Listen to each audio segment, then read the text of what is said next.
नमस्कार बच्चों, भाषा का चैनल में पुनः आज नए वीडियो के साथ उपस्थित हुई हूँ।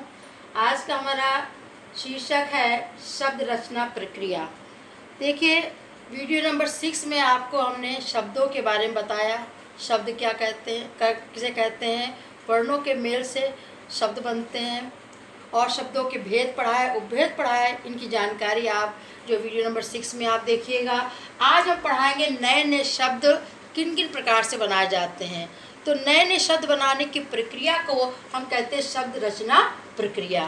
तो शब्द रचना की प्रक्रिया में नए नए शब्द हम 4 प्रकार से बनाते हैं: उपसर्ग, प्रत्यय, संधि और समास। तो सबसे पहले आइए हम उपसर्ग के बारे में देखते हैं। उपसर्ग किसे कहते हैं? जो शब्दांश मूल शब्द के पहले लगकर मूल शब्द के अर्थ को बदल देते हैं, उसे उपसर्ग कहते हैं। जैसे आपका शब्द है कार,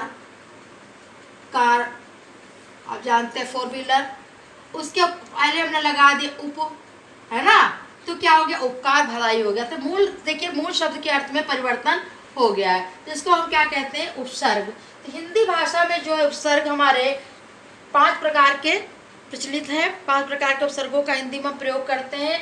तो एक एक करके हम 2-2 एग्जाम्पल से समझा दे रहे हैं। आप लोगों का बुक होगी, उसको आप लोग जो है डिटेल में आप देखिएगा। वैसे आगे इसको चैप्टर खत्म करने के बाद हम एक्सरसाइज भी करवाएंगे। और उपसर्ग, प्रत्यय, समास जो है ये सीबीएसई बोर्ड के 9th का सिलेबस भी है। फर्स्ट चैप्टर आपका यही है, तो ध्यान से बच्चों देखना। पहला हिंदी के उपसर्ग। हिंदी के उपसर्ग में से एक हमने ले लिया आ और अन। आ उपसर्ग से हमने बना दिया अभाव, अमर। अन से बना दिया हमने अनाचार,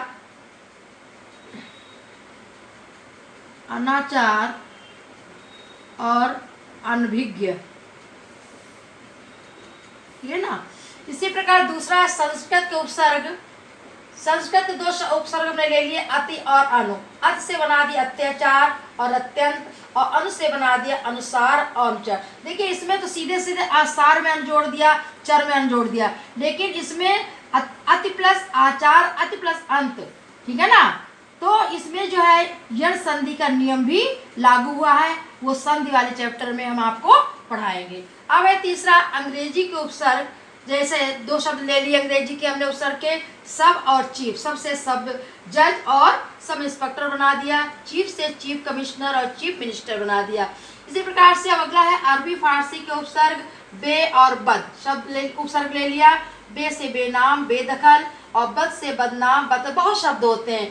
फिर है अगला संस्कृत के अव्यय। संस्कृत के बहुत से अव्यय होते हैं जो हमारे हिंदी में उपसर्ग के रूप में प्रयुक्त किए जाते हैं। जैसे स्व है, कु है, स्व से स्वतंत्र, स्वराज, और कु से कुमार और कुपुत्र। अब तो ये आपने जो है शब्द रचना का पहला जो भाग पढ़ा उपसर्ग। उपसर्ग आपको बताया वो शब्दांश जो मूल शब्द के पहले लगकर मूल शब्द के अर्थ परिवर्तित कर देता है, उसे उपसर्ग कहते हैं। ये 5 प्रकार के होते हैं: हिंदी, संस्कृत, अंग्रेजी, अरबी फारसी, संस्कृत। 2-2 हमने आपको एग्जाम्पल समझा दिया।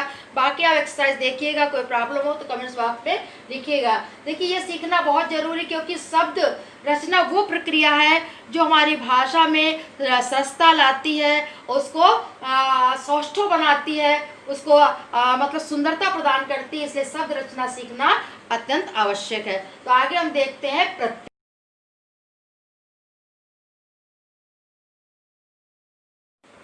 और दूसरा है प्रत्यय। जिस प्रकार से मूल शब्द के पहले जो शब्दांश लगते हैं तो उपसर्ग होते हैं, उसी प्रकार से मूल शब्द के बाद जो शब्दांश लगते हैं और अर्थ परिवर्तन कर देते हैं उसको हम प्रत्यय कहते हैं। देखिए डेफिनेशन इसकी: जो शब्दांश मूल शब्द के बाद में लगकर मूल शब्द के अर्थ में परिवर्तन कर देते हैं उन्हें प्रत्यय कहते हैं। जैसे चाल प्लस चालक, मानव प्लस मानवता, ठीक है ना। तो इस प्रकार से प्रत्यय के 2 भेद हो गए। देखिए, इसमें चाल ये जो है धातु है ना, धातु में अक जुड़ गया, चालक हो गया। ये देखिए, ये संज्ञा है, संज्ञा में ता जुड़ गया तो मानवता हो गया। तो इस आधार पर प्रत्यय के 2 भेद हो जाते हैं: कृत प्रत्यय और तद्धित प्रत्यय। जो प्रत्यय किसी धातु के साथ जुड़ते हैं, किसी धातु से जुड़ करके उसके अर्थ में परिवर्तन कर देते हैं, उसको कृत प्रत्यय कहते हैं। जो शब्द संज्ञा, सर्वनाम, विशेषण और अव्यय में लग करके उसके अर्थ में परिवर्तन कर देते हैं, उसको हम तद्धित प्रत्यय कहते हैं। हर एक के आपको उदाहरण दे रहे हैं। देखिए ये पहले कृत प्रत्यय के लड़ प्लस आई लड़ाई, ठीक है ना, लड़ लड़ाई, ये जो है धातु है, इसमें आई जुड़ गया लड़ाई। हंस धातु है, इसमें ई जुड़ गया हंसी, है ना। पढ़ धातु है, आकू जुड़ गया पढ़ाकू। चल धातु है, चाल धातु है, इसमें आग जुड़ गया चालाक, ठीक है ना।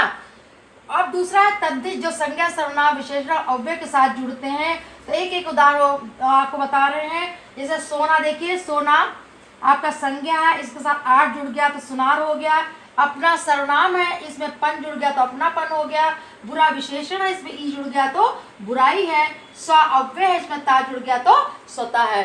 तो इस प्रकार से ये अव्यय और उपसर्ग और प्रत्यय का जो है चैप्टर समाप्त हुआ है। इसमें किस तरीके क्वेश्चन आते हैं एक बार सुन लें। देखिए, या तो आपको उपसर्ग या प्रत्यय दिए जाएंगे, इस उपसर्ग से शब्द बनाइए, इस प्रत्यय से बनाइए, या शब्द आपको दिया होगा उसमें उपसर्ग प्रत्यय अलग करिए, ठीक है ना, या उसको जोड़िए, ठीक है ना, या पहचानिए। किसी तरीके से आ सकते हैं, आपको डेफिनेशन आनी चाहिए, आपको पहचानना आना चाहिए।